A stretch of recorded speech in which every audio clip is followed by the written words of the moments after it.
October 28th, Friday. He was already gone by the time I rise. There isn't a single hide nor hair of him to be found, and trying to call him on his mobile is a bust as in goes straight to his voicemail. That's twice in a row he's gone on me.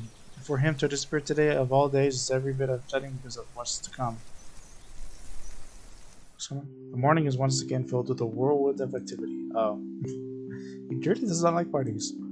Fortunately, I am much more refreshed as I took a break from my responsibilities. I haven't the faintest clue where Luke was yesterday. Today is going to be a busy day, although unlike Wednesday, the master of the house isn't here right now, absent once again from his duties. Hopefully he'll be back in time for the party. This is our house, after all. Grand housewarming party for the wonderful right to mention. Every person of importance from Luxmore is invited, and there will be a few guests flying in as well. Of course, there will be some people from the media along with friends and acquaintances who are made no less important regardless of their status in society. Marianne and I discussed business and last-minute touches to the house before finalizing everything. Not that there is much change from our original plans. Bar any huge additions to the property itself, the mansion is nearly 100% complete. You have certainly exceeded expectations, Marianne. Everything looks so marvelous, and in such a short time, too.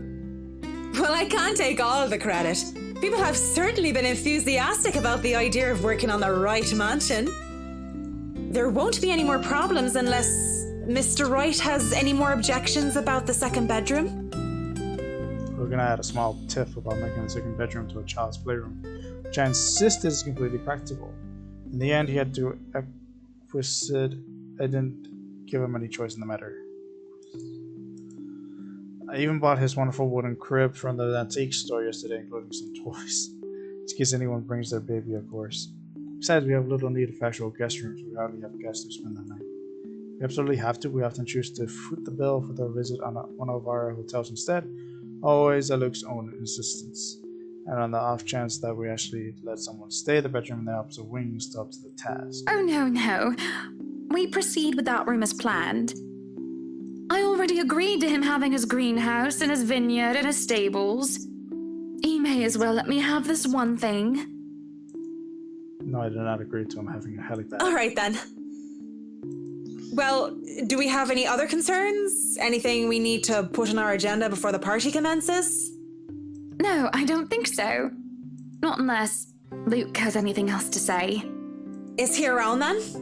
It'd be best if we can note down his requests right away, considering the scope of his usual ones. Around? No. Where is he? Who knows where? I don't. No, he's not around. She didn't have to point out the obvious now, did she? After 7 long years, he's already gotten used to him. It should be by now. Still not apparently. But don't you have a party? I want nothing more than to complain, to whinge about how unfair this is. However, airing out one's dirty laundry is simply taboo among high society. To do so will make you a ripe target for the next dinner party chit-chat. Vultures, a lot of them really. Or most of them at least. There are always good ones like Russia Lee. But put your trust in the wrong person, you'll find yourself eager to pick the part. Yes. But Luke's just being a sweetie, you see. That friend he's visiting, he's having marital problems and he's just trying to cheer him up.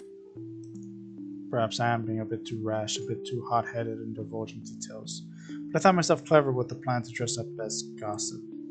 Marianne's raised brow makes me unsure whether she is interested or not.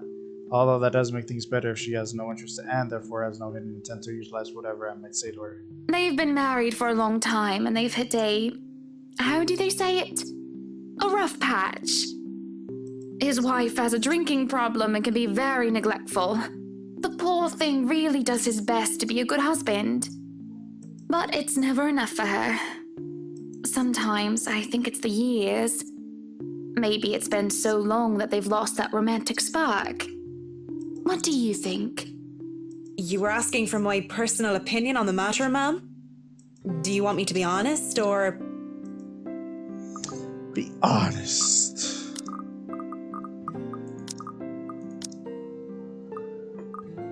Be honest. Be honest with me, Marianne. I don't need someone to Real sugarcoat it. Real talk. Marianne went up.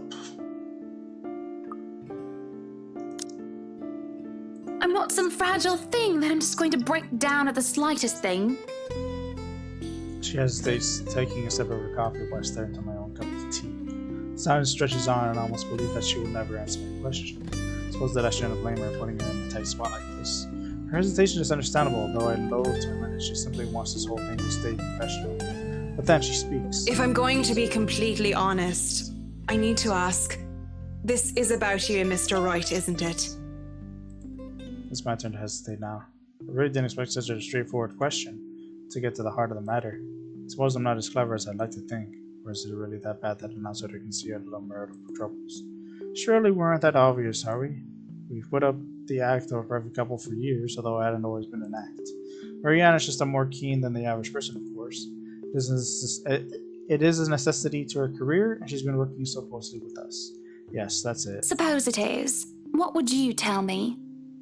Then, I tell you it's none of my business. I tell you that I don't want to meddle. But, if the troubled husband with the neglectful wife asked me for my honest opinion, I'd say that he shouldn't base his happiness and his self-worth on someone else. Someone who won't even give him the time of the day. Maybe he should try being independent for a while. See what it's like when he isn't trying to please someone else and doing things for himself. Everyone's supposed to be their own man or woman, right? A bit of breathing room never hurt anyone. That's just my 2 pence worth, of course.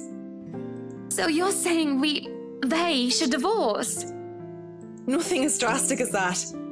If they're afraid that it might lead to just that, then maybe that is what's meant to happen in the first place. We shouldn't let our fear control our lives. But it's just a short hiatus is all.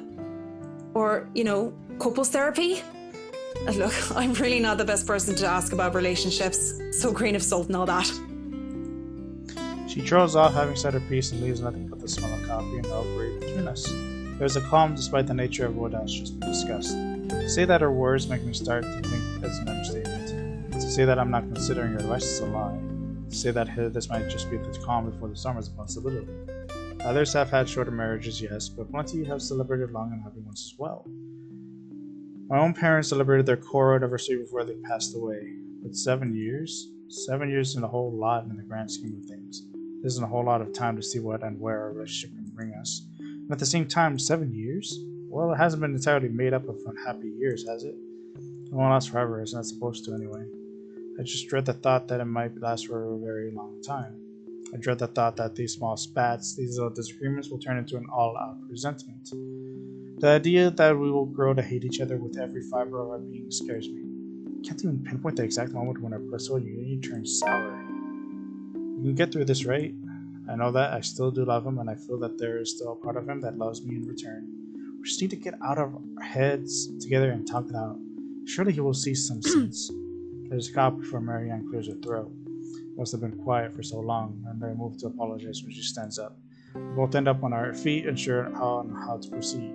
Some sort of odd, awkward shuffle occurs as we decide whether to sit back down or not. I really should handle what's left of the work. You won't be attending the party? Oh, you really must, Marianne. I'll try to stay and chat. Maybe grab a few bites and a drink, but I can't be around for the entirety of the event. My apologies. Busy, busy, busy. You must stay a while. I'd love for you to meet some of my friends, and they're ever so excited to meet you. You need to say hello to the Lees, at least. If it wasn't for them, I'd never even heard of you. We'll see. So, if I can be excused? Certainly. You'll have to excuse me as well. I must attend to the party before any early birds arrive. Because, believe me, they will throw a fuss if things aren't ready, even when they're not supposed to be here until an hour later. Scene outside the parlor is a great organized mess. Hannah and Marianne were seen discussing the mansion's finishing touches before the housewarming party. On a whim, Hannah asked for Marianne's opinion about a certain couple having a marital problems. As the former was something to think about until the latter excused herself from attending the party. Aside from our own household help, we hired the service of the temp agency which provides staff for right enterprise and hospitality sector. Even our very skilled staff cannot undertake a party of this size on their own. Waiters, busboys, hostesses, and their staff captains move about in droves, carrying crockery and serveware, good for several dozen people and then some. Chefs and bartenders tell after show hands looking like scared little children as he escorts them through the kitchen and into the wine cellar to peruse the stocks and select what can be served at the party and what can be used for cooking. Snell! We have a lot to do, and I believe we did not hire snails. Snails are for the dishes. String quartet readies up to play for the evening, turning their show instruments as they fill the air with idle chatter. Floral decor with thousands of filled vases, wreaths, and baskets, while petals are scattered along the driveway up front. An ice sculpture of a reindeer is routed carefully by a pair. It is followed by a simple cake, just a 5-tier white chiffon, one with white chocolate mousse, fresh berries, and a light dusting of edible gold leaf. But despite the fact that I told Marianne how I will attend to all of this, I found myself unable to focus or care for any of it. I still have our discussion running in my mind, and looking at all of this, I want to see Luke everywhere. These are all the grand things that Luke wanted to have for the party. I had wanted a small, elegant, and simple gathering with only say 3 invited, namely 3 people I would actually trust enter my home. I did not want any bloody politicians or paparazzi in here, no matter how used I am to kidding them. At least be here for your party. Damn it, Luke. The entire thing screamed Luke right, and I can't help but add another question to my growling list of queries. When did I lose myself? It's always about him nowadays, isn't it? What about Hannah Wright? What about Hannah Evans? I used to be my own woman who made her own name, her own career, and her own decisions. Sure, I was already the social butterfly that I still am today, but I wasn't all empty, shallow gossip and sitting pretty. I was also lauded for my knowledge and talent. Finance manager wasn't just handed to me just because my father owned the company. I had insisted that I start at the bottom so I could work my way to the top and prove myself. And I did. I worked my numbers, managed budgets, money accounts, analyzing the competition and markets for trends. There was the calculation of financial risk, cost reduction opportunities, auditor relation and public relations, supervision of staff, and, well, I generally had a huge slew of responsibilities. Admittedly, I was already quite the attention seeker even back then, having dedicated most of my youth craving for my parents' approval. Failing that, I turned to others, looked for praise from anyone who would give it, however fleeting it all was. And Luke? Oh, Luke. The way he looked at me, the way he watched me and took a genuine interest, he had me disgustingly obsessed since day one, hasn't he? He saw me for me, Hannah Evans, with both my faults and my achievements. The man didn't treat me like some damsel in distress or some prize to be won. I remember the nights before we were married, where we talked about everything and anything, from big things like business, society, and philosophy to little things such as what we had for breakfast or whatever we had to catch our dogs more. We both prefer dogs. Nowadays, I'm just like Luke Wright's wife. It's mostly my fault, isn't it? They told me that husbands preferred wives who were docile and subordinate. A woman who will always be there for him, yet would never outshine him in all aspects except beauty. A wife needs to be at home and attend to his needs, to have children and to take care of them in his absence. They said I have no business working anywhere after I was married. I can blame society, but I listened. Before I can fall further into the introspective pit of self-loathing, someone calls for my attention. The guests have arrived, madam. And Luke? Running a bit late, I'm afraid. Late for his own party. That man, I swear. He's probably looking to make a dramatic entrance, knowing him. Open the doors, then. We mustn't tarry. Cars line up the driveway, peppering the front of the mansion with vehicles of every kind. Grand tours, supercars, even the odd high-end muscle car or two, convertibles, grand saloons, and other luxury cars can be seen, being parked by valets. A handful of cabs drive off, possibly for those who thought it was too troublesome to bring their own cars. There are at least 2 different media events as well. They're all here for what may be considered the biggest event of the year for Luxembourg so far. Who knows what we'll plan for the winter holidays. Welcome everyone. Please make yourselves at home. Some of the guests idle, enjoying the warm, if not strange sunshine we're experiencing before gloomy skies inevitably return. They greet acquaintances and friends with warm smiles, others less so. From where I stand, I can see the hierarchy of power, the ties that bind these individuals here, whether through convenience or necessity. However, there are also few who are not here to further cement their current place in high society. Such as that young man with his oriental air, ignorant of the looks we receive from women and men alike. Be careful with Shirley, alright? Huh? Or that rose-haired woman tapping on her phone while she looks unsure why she is here exactly. Yes, I'm at the party already, Mom. The hell? Yes, I'll say hi to her if I can. I see Zachary, the photographer, as well. Talks to a few of the other media crew with an air of familiarity. I was just here a few days ago, yeah. And the inside is huge, but the staff are pretty helpful if you get lost. I had invited Father Norman too. It's the least I can do after he blessed the mansion on my request. Aside from my small donation to the church, of course. Huh. Interesting. The poor man had taken ill and went through a nervous breakdown of some sort the other day. And then there are people like the chief inspector, people who I can never be too sure about. People who stand on the border between being suspicious and being trustworthy. Thank you for the invite, Anna. Husband still missing, I see. I should be saying the same of your darling Rochelle, Lee. The doctors again? She told me she'll just be in the gardens. Bet she's lying and that she's somewhere around mingling, gossiping with the other ladies. It's no offense, but that seems to be all you ladies do at these parties. Blah, blah, blah. And aren't you gossiping right now? Yes, well, what about Luke? Should we file a missing persons report now, or do you want to wait 24 hours? He's around. You know, I can tell if someone's bluffing. Don't tell me, let me guess.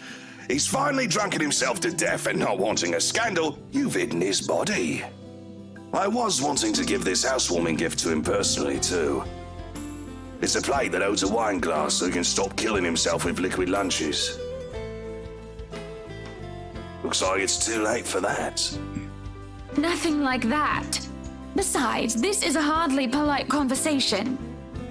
Oh, relax. I'm just trying to be cheeky to lighten the mood. It's not like I want Luke dead. The man doesn't serve dodgy plonk like the others when I visit, and he pays his respects well enough. I could use a glass of wine or 3, actually. Rochelle's been in a horrid mood. Threw her stilettos at me the other day and almost took an eye out. Not sure if this is how it usually goes, but I blame the pregnancy.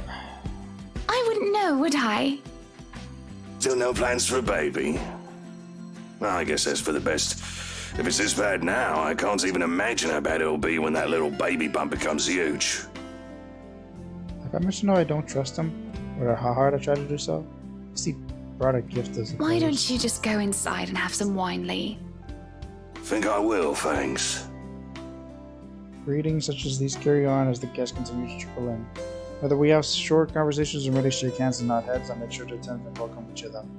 As the first hour passes by, the rest of the stragglers and I adjourn to the ballroom. Any latecomers will have to adventure to the porter instead. I have other duties to attend to now.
Hosting parties is always the same old song and dance, no matter how big or small it is.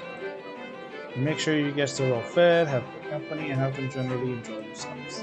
So my opening remarks were done when the band has started to play and the guests have started eating. I found myself wandering around aimlessly unless I am pulled aside. For a while, I stay with a small group and entertain them before excusing myself. But when they're not anymore watching me, I end up watching them. When they don't listen, I do. A local banker is having trouble with his daughter. He wishes to marry her off, but she wants nothing more but to make music. One of our hotel managers worry about the stolen belongings of one of his patrons.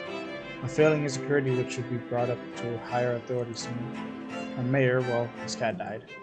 And there's that rose-haired woman once again. It's hard not to notice her with her distinctive locks. She also lacks the grace that the other ladies have, though that does not make her any less beautiful.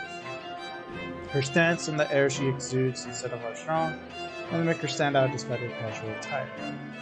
Many men have already given her their attention, though each invitation passes and turned down. I approach, intrigued although it is no great mystery what occupies her own attention. The glances she keeps sending towards the boy with the oriental hair. She remains unaware though, even as I stand beside her, pretending that I am there for a drink. You would catch his eye a lot better if you wore nicer clothes, don't you think? Didn't realize the housewarming was going to be this fancy. I would have gone with a nice dress if I knew. Oh, you're fine, dearie. It's only really the parvenus, those who climb, that come to these parties all dolled up. Quite the black-haired beauty, isn't he? The boy comes over, but it did nothing to speak any sound to him. Many passes by, and it is a wonder he doesn't. Who, Ash? You know, you really shouldn't have turned down those offers. If I wasn't married, I'd happily go dancing with those young men. But you said a name. Ash. That's the exquisite lad you've been looking at all this time. I don't know him, and I'm the one hosting this party. That must mean you know each other. Is he your boyfriend then? Because that would explain those rejections. In all my life, I have never seen a face grow red so fast. The shade of her hair did not help as well. This is the most pink I've seen on a person, really. What? No, that's ridiculous. He isn't my boyfriend. Such a violent reaction. A simple no would have sufficed. Many here would be happy to hear it. And I haven't been looking at him. That's right.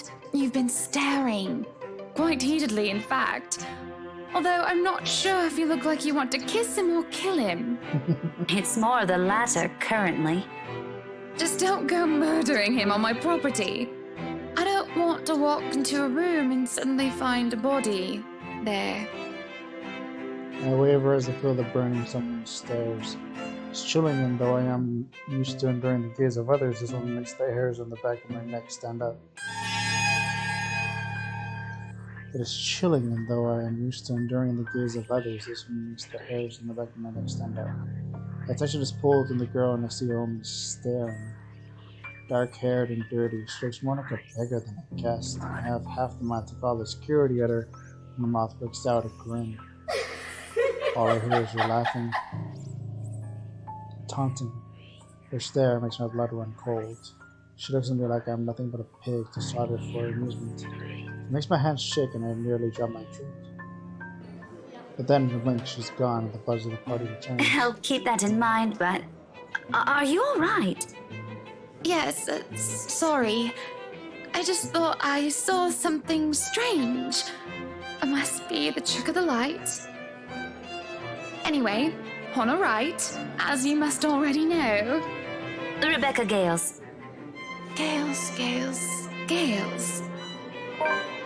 The name is familiar like a fond memory. The reunion? Huh? I recall a kind lady, a private tutor, who treated me like her own daughter when I was young. She'd even bring me food when there was no need to do so. Usually stovies, which I honestly hadn't been too keen about, though I ate them nonetheless, but she brought them to one. Oh, the professor! And your little Becky!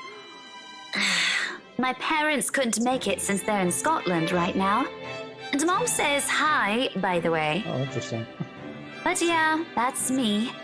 Little Becky. We met once before.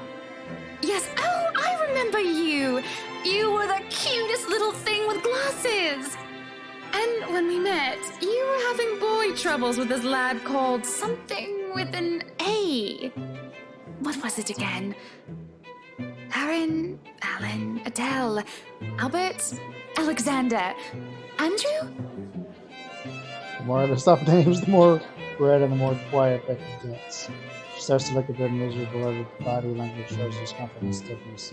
Looks like triggered a horrid childhood memory. She really hadn't been mean when she visited with her mother. Don't quite remember all of it. Ashton! Ash! That man is that boy! The same one. Oh, goodness me, after all these years! I can see why, though. He's quite dashing. You don't really need to announce it to everyone with an earshot, you know? Keep it down.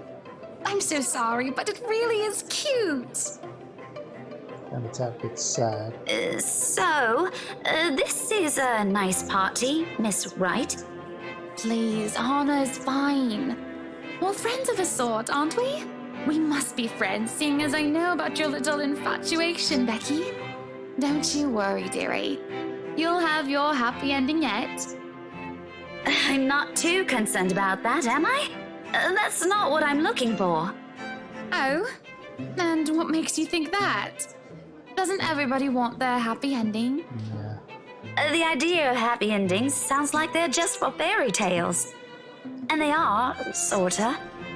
I don't think you can just sit around, trapped in some tower and hope for the best. If you love them, you have to fight for it, right? You're not just going to sit there and hope that everything will just fix itself on its own. Like everything, you have to work at it. But what do I know? There's a grimace, although she starts to relax over my presence.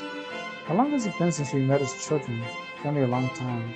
She was tiny back then, if I recall correctly. I'm sure the daughter of the two greatest professors I've ever known is smart enough to know what she's talking about. But have you told him how you feel? No. And it's been what? 20 years? 20 years. 17, actually. Still. But no, not yet. He can be a bit dense. I was hoping that maybe he'd notice on his own and... Not gonna happen. Well, that won't do. Yeah, that's not gonna happen. What if you two become husband and wife? He's not to be dense when he's sworn himself to another person. Why, you might just as well consider leaving before the day's even begun. If that happens, I'll have to give him a good ear bashing, won't I? Whoever anyone ends up with, it's not going to be a perfect relationship anyway. There's going to be things you'll love and things you'll hate about the other person. We're just humans. It's funny.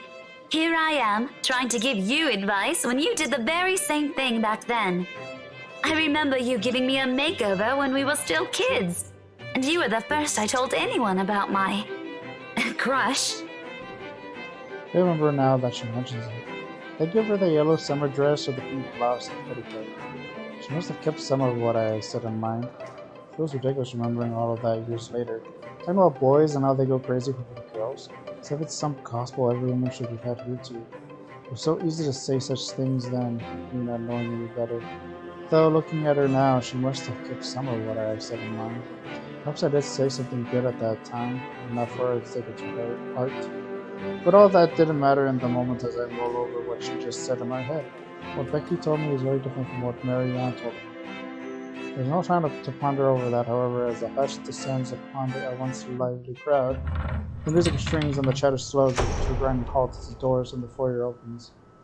The last of the latecomers should have arrived moments ago, and anyone else the sleigh would simply be too embarrassed to show their face. So there's going to be one person or other one man.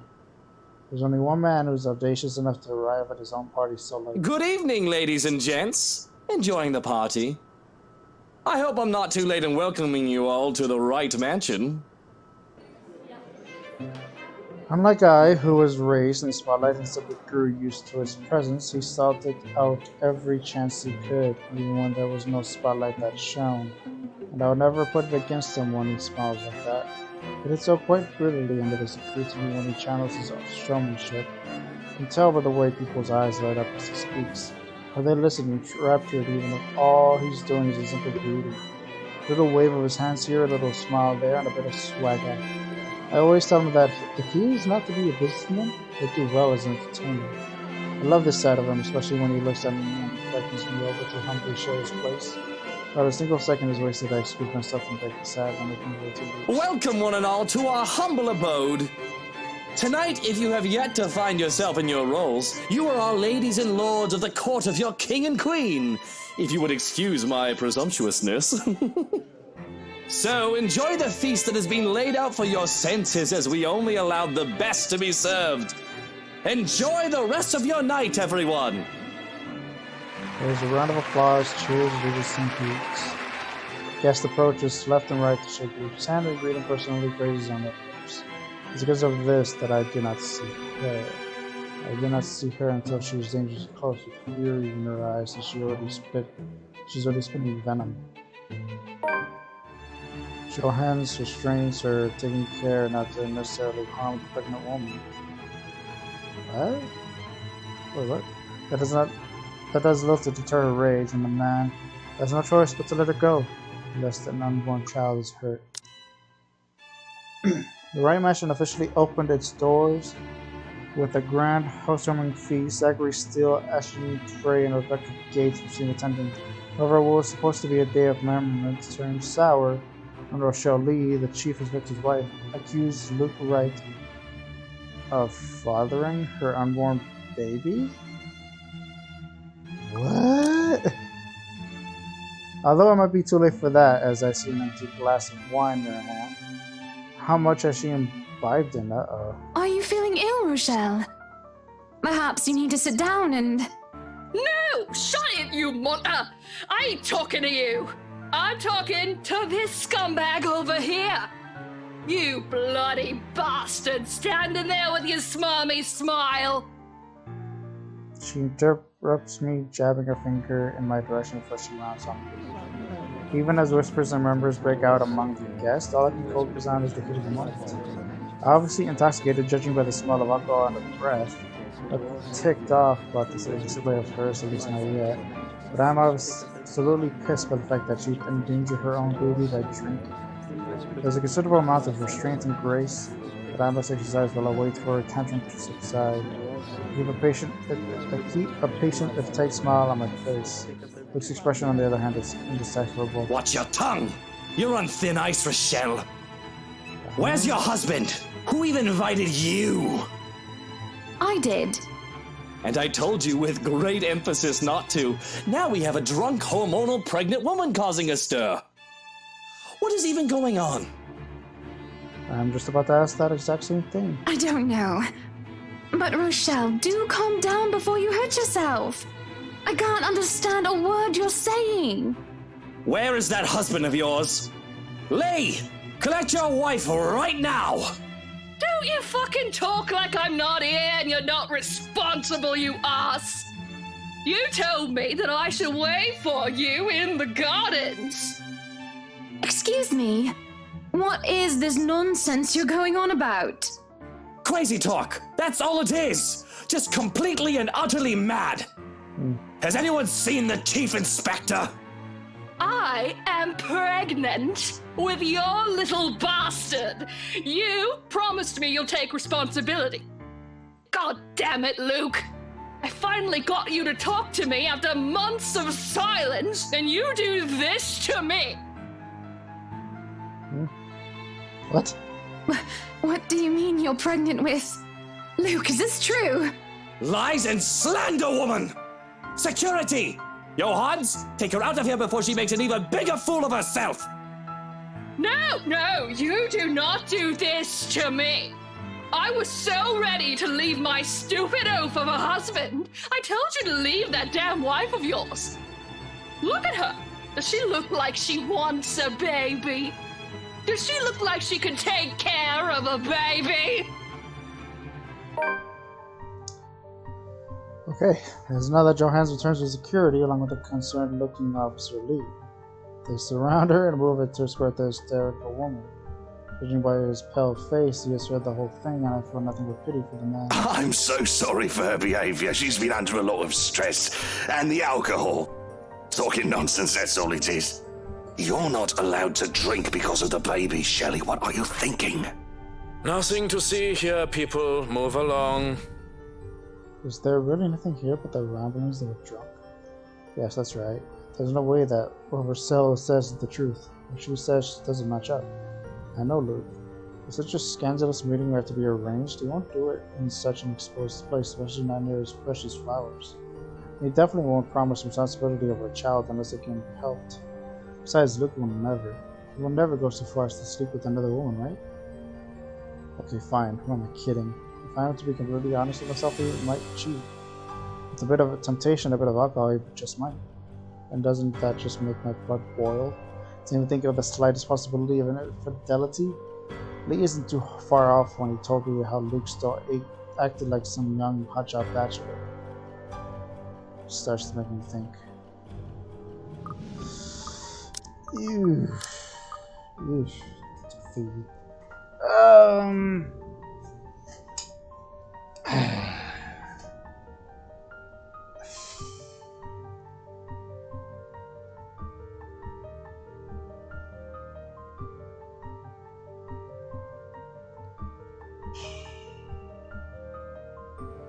The problem is that I feel like she's worked very hard for a happy ending, but I blame Luke for not accepting it.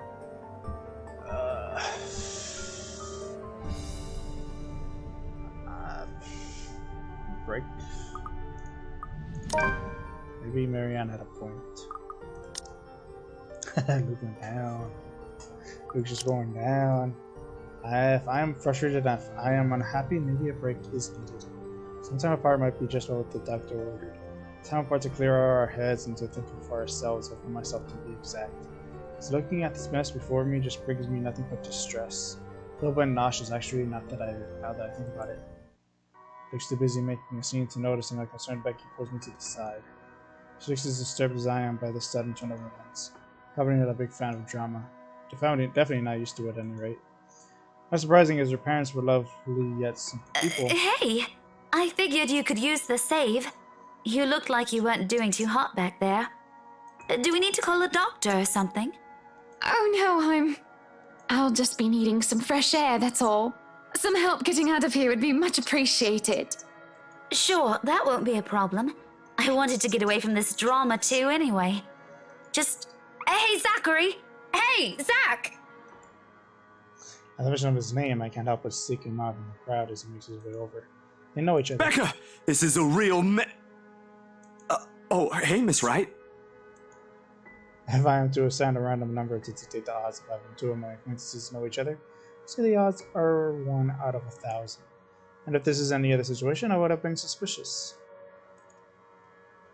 It isn't completely impossible to have two random strangers who have met on separate occasions to know each other in what will be completely random happenstance. It's just that it's been faked before to try and dupe me because of who I am and who I am married to. Right now, coincidence or not, I am just grateful for the help. As long as this doesn't turn out into a kidnapping. Hello, Zachary. I told you to call me Hannah. Did I not? Yeah, you did. So, this is what you called me for. We gonna get Hannah out of here? You can see that they're friends. Not terribly close ones, but friends nonetheless. That'd be great. They make quick work of getting us through the crowd. The people apart because of Zachary's broad build and if they want to approach me. If that isn't enough, Becky's pointing glares keep them at bay. Weesh. We even make it out of the ballroom without an untoward incident.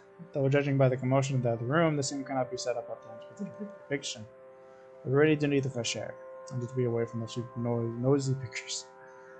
I need to be away from Luke. This is a good start, isn't it? Hey, I gotta go back in there. Completely forgot my bag like an airhead, and I'll see if I can tag Ash on the way out. You'll be fine here, right, Hannah? Not to worry, dearie. I'll just be right here. Zach will be with you if you need anything. Becky balks at the idea of going back into the ballroom. Anyone who hasn't yet would have realized I'm gone by now. And those busybodies will be gossiping about how I left the building with 2 unknowns. Along with what just transpired, stories both inaccurate and made up will spread by the night's end. And it all matters very little in the grand scheme of things, of course. I won't even bother to try and quell them by returning to the fray. That is me. Zachary? Yeah, you need something? I was only going to say how nice it is to see you again. Oh, okay. I could see the tension in the line of his shoulders. Odd how awkward he is when this isn't our first meeting. We had met on professional terms certainly, but I'd like to think I was friendly. Nonetheless, I do not push the issue about the apparent discomfort when we were left alone. Not right away, at any rate. I know my curiosity will get the better of me soon. Before I can say anything, however, he speaks You up. okay there, Hana? I mean, of course you're not okay after what happened in there. I mean, that was terrible. But you're not gonna just fall down and faint or anything, right? I'm fine. Thank you for your concern. I should be asking you the same thing. I remember you being a lot more eloquent. Oh yeah, I'm just not too good with staying too long in a crowded room. Or handling intense drama, you know. Sorry about my clothes. Didn't think there'd be a dress code. Not that I have anything that nice to wear to a shindig like this. I dig nice, small, simple parties, so this is a real doozy for me. And do you host your own nice, small, and simple parties often? Only when there's occasion, birthdays and stuff. Those are a lot more fun for me, and I can be a lot more selective about letting only the people I'm cool with attend, right? I get to pick the food too. Of course, I make most of them myself. There's usually a dozen people or less, and all we really do is just hang out. Maybe do some grilling, karaoke, dancing, you know, the usual. Nice. That sounds nice. Yeah. You sure you're alright? You aren't exactly being eloquent yourself, as you put it.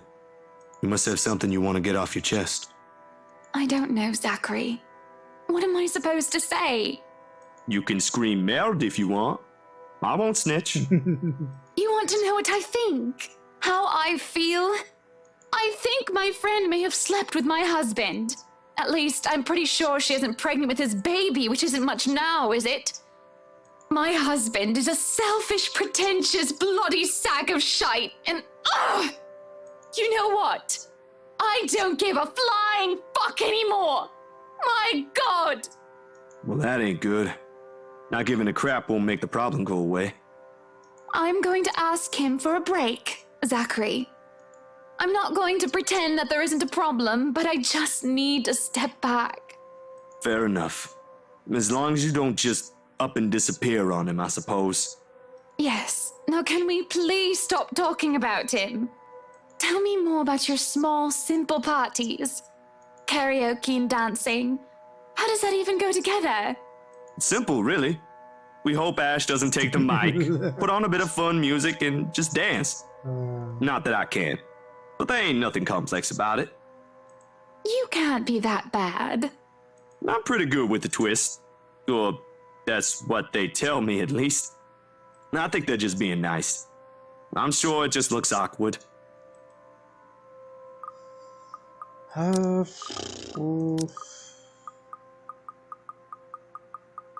I've learned that men tend to exaggerate. You can't honestly be that bad, can you? Dang, exactly what up like that? Damn. What? Do you need a demonstration? That would be preferable, yes. It's not like there's music here, Hana. Come on. I can barely dance with music, and I don't want to be dancing alone. I'll just look silly. Imagine, mon ami. You are an artiste, are you not? With your photos and films and your guitar. You must know notes to play an instrument. Find a melody and a beat. Would it be such a stretch of the imagination? And don't fret, I will gladly be your partner. You can tell by his expression that he's flushed, embarrassed. But no more protests escape him when he focuses with a slight tilt of his head. Then he starts to hum a little tune. I drag him into the gardens while we go through the motions, and he gains courage the farther we are from other people. just dance. Though he stumbles at first and sure and bashful. Where did you even learn to dance, Zach? The 60s want their moves back, honestly. College of two left feet, obviously. And I'll have you know the twist is still an awesome dance. We're happy and we're having fun. It was like he fumbles with his steps and did the funniest, hottest movements that anyone can pass off as dancing. There's no need to impress anyone, however, not even each other. And this is the most I've smiled and laughed in a long time. It is simple. Simple is nice. Simple with song. Okay, you just end it like that? Damn. Or the same can be said about what I'm about to do. Uh-oh. In the aftermath of Rochelle's accusations devastated Hannah was seen exiting the ballroom with Rebecca Gales and Zachary Steele. Hannah was left in the care of the man when Rebecca had to go back to the party in search of Ashton. Now alone, the two had a talk, and both were smiling by the end of it. Simple isn't the adjective I would use to describe the task at hand. Because really, how does one tell their husband that they want to separate and say that no, this is not a divorce? Not yet, at least. Possibility is there. Still, how am I even to explain that to Luke without him throwing a fit? Cutting too deeply into my sausages, I will not to excuse myself. That isn't how I spy Luke mashing and stirring his poached eggs with a fork like a petulant child. He has been silent all the while, chin in his hand and elbow resting on the table. I worry that my absence after the Deku backbone may have caused more harm than good. Luke? It's not okay, it's you. I think we need a bit of a break. You know, some time apart. And my words grow still and silent. I'm not quite sure whether I should be worried or not. I take it as my cue to keep talking. It's not permanent or anything like that. Just for a while. In a few days, perhaps. I was thinking I can move back into our penthouse in the meantime, but I won't be moving out right away, so that I can help settle everything here. And I haven't even thought of packing yet. And I'll want to ask Johans to assign some of our staff. Unless you want the penthouse anyway. Then I'll stay here instead. No, you take the penthouse. It'll be easier for you. The hell? This isn't supposed to be this easy, is it? Can he really react so aloof to it? Isn't this to your liking? I imagine that you'd like the space and independence. You'll have the bed and covers to yourself, and you can have whatever you want prepared for meals. You can even have all the wine you want, though I'd rather that you don't. This isn't about that, Hana. Well, it's partly that, but... The man stops playing with his food, choosing instead to push the plate aside. What's wrong, Luke?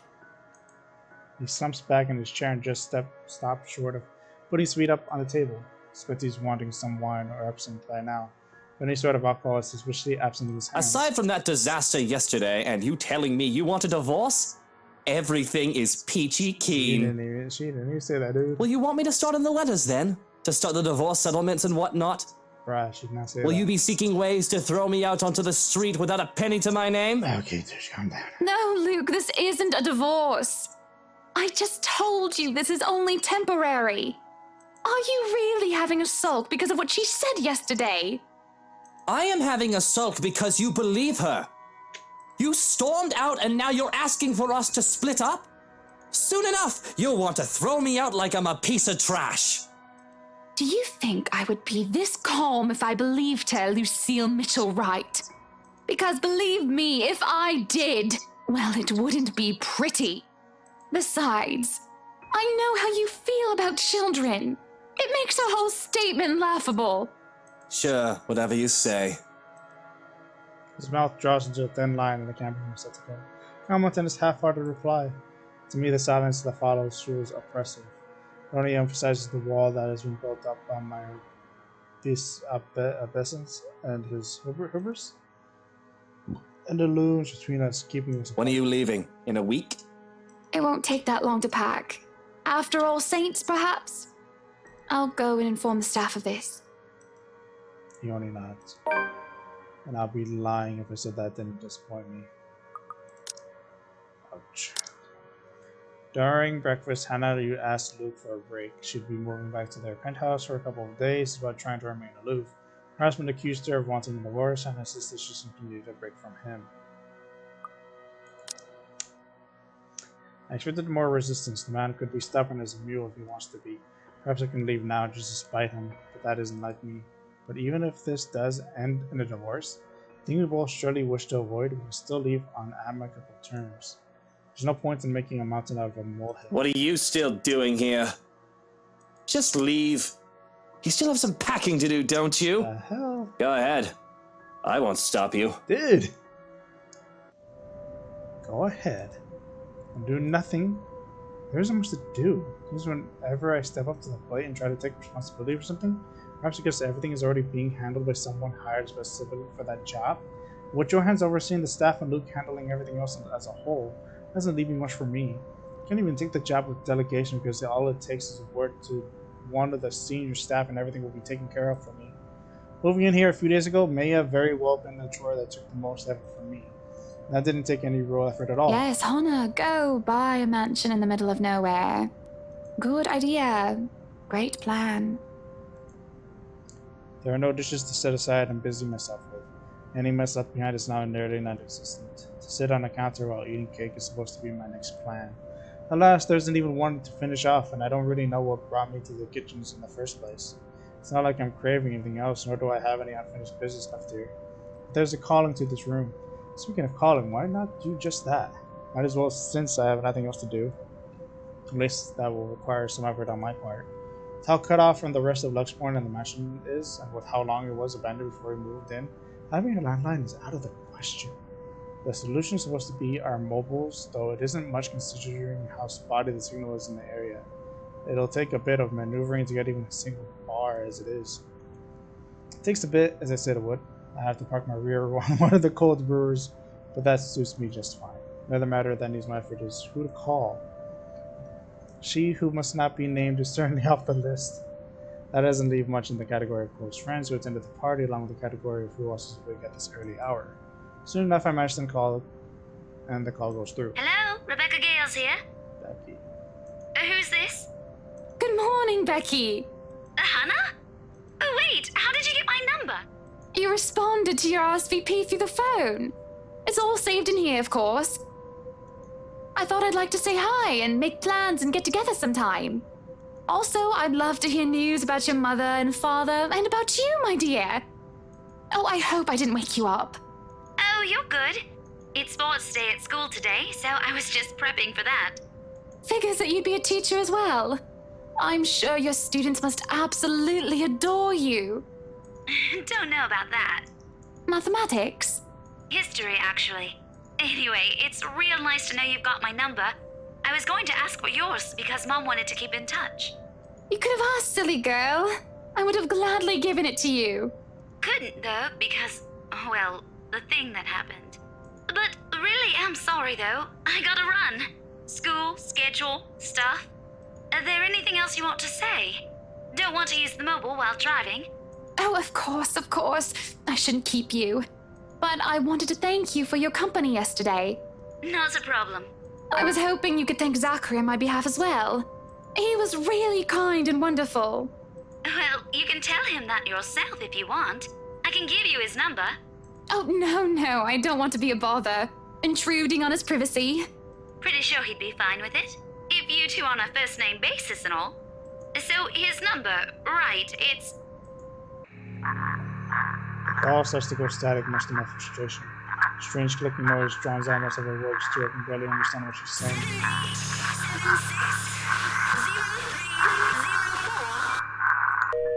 And the line completely dies. I can feel a headache coming along.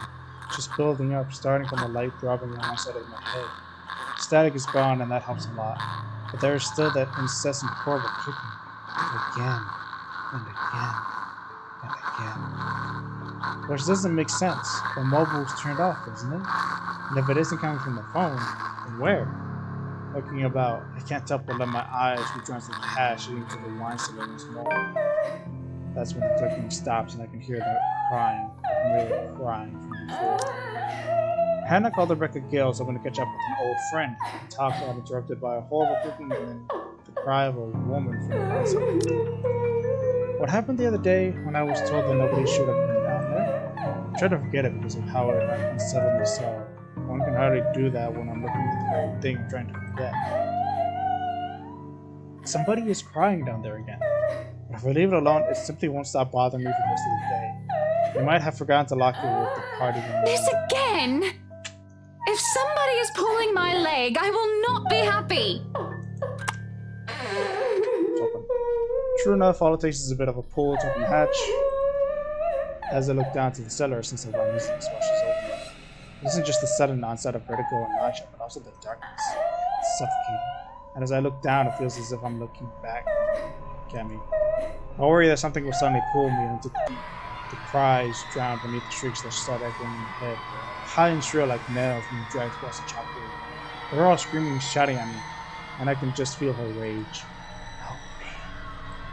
She wants to drown me, drag me down, and press me to the very depths of darkness until there's nothing left of me. The deep abyss awaits for me, for my death. They're all calling for it. This is a nightmare. There's a rope around my neck, and I can feel the rest of me being torn apart. And they're still screaming. I'm screaming. Though it is not my voice that escapes my lips. It calls through, climbing up and forcing its way up my throat like putrid bile. I choke and gag, yet I scream and shriek all at the same time. And I'm me, but not me. I get to resist the ghost thing. Oh, see? Ah! X. M! Oh my gosh, I need my full fan. I was really like one sided. They pushed me down to my knees before I'm prone and vulnerable to my stomach. It makes me tumble and I can't just feel my whole body seizing, writhing on the floor. Everything and nothing hurts. It feels like I'm on the verge of death. And if I'm not dying, I really wish I actually am. Hana? Hana, what is going on in there? The hell? Why are you? Brains. Seeing Luke, something snaps back and I'm able to take a gas of air on my own foolishly for the first time in what felt like centuries. I would have rejoiced and cried for his name if the pain still did not rack my body. In safe hands. Instead, all I can do is stare listlessly as he comes to my side and lifts me up, cradling me in his arms. He tries to get me to my feet, perhaps to take me out of here. But all he's able to do is to get me to sit, make sure I'm not crashing on the floor. I still feel my muscles spasm, limbs stricken like the puppets on a string. Luke holds me tight and makes me still so that I do not hurt myself anymore. Whatever it is that happened, it has my mind feeling afraid and battered. Eventually, the pain dies down into a dull ache and my own tongue starts feeling like cotton. It's only now that I can feel the wetness of my cheeks, tears trickling down my face. Coughing hurts my body now that I don't feel like choking. And I just feel, and it just all feels so horrible. I don't care. I don't care. Please. What happened here? Who did this to you? I don't know. I'm so sorry. Shh, it's all right. You're safe now, Hana. You're safe now.